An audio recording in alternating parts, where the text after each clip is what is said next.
KITV4 News at 6 starts now. Girls treated as sexual property, beaten and abused. Now they're pushing back. Good evening, I'm Timothy Archer. Sex trafficking has become a huge problem here in Hawaii. KITV's Lori Yamada has more on a highly critical report and the people trying to combat the problem. I was locked in a house for like 2 weeks, beaten and raped multiple times throughout the day. Dee Dee was only 16 when a family member recruited her. And everybody else out there to know that this needs to be stopped. No cheering crowds for one Hawaii-based soldier who just returned from Afghanistan. Instead, police were waiting for him. 37-year-old Shane E. Sanders was picked up by the Hawaii Fugitive Task Force at Joint Base Pearl Harbor Hickam. He's wanted in Georgia on child molestation warrant. The alleged attacks happened in 2005. Sanders is stationed at Wheeler and was arrested as soon as he got back from deployment. Police nabbed a robbery suspect who might have tried to knock off the same place twice.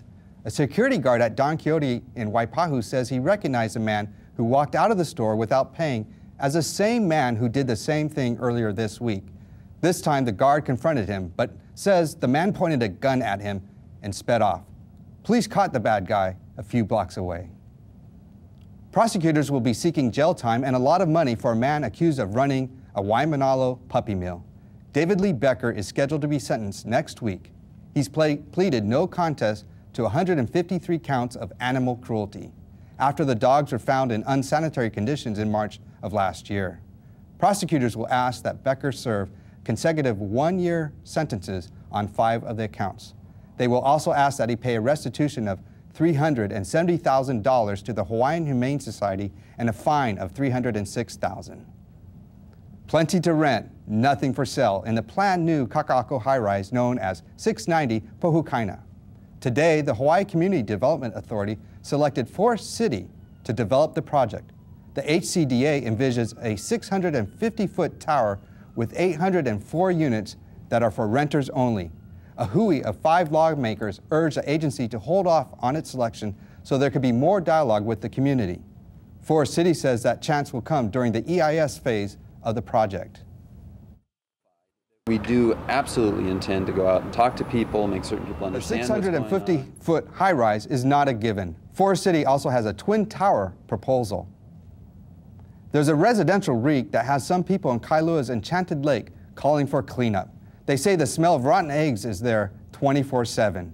KITV's Nana Okana went for a whiff and talked to neighbors about the source of the stink. We've all been sick. We've all had headaches and vomiting. Even my pets are sick. And, you know, to me, the smell has been a health hazard. No breeze is flowing through the homes here. Doors and windows are locked up, backed upstream. So we've been getting headaches, and it's hard to eat. I mean, you just don't ever get used to this smell. Some changes are in the works for 2 recognizable Hawaii businesses. Our partners at Hawaii Business News tell us the landmark Indigo restaurant and bar is for sale. Owner and former executive chef Glenn Chu injured his back and wants to retire. Hawaii Theater holds a lease on most of the property until 2019. And the company behind the commercial and tour boats like this one at Aloha Tower Marketplace wants to make a bigger splash. Navitec is getting into the sport boat business with a new vessel that's been in the works for years.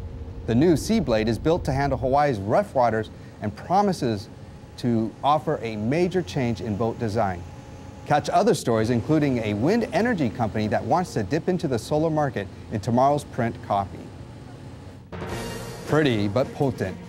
Ahead, they look like flowers but can kill cattle and horses. Now the state is releasing a tiny weapon to combat it. More local news coming up.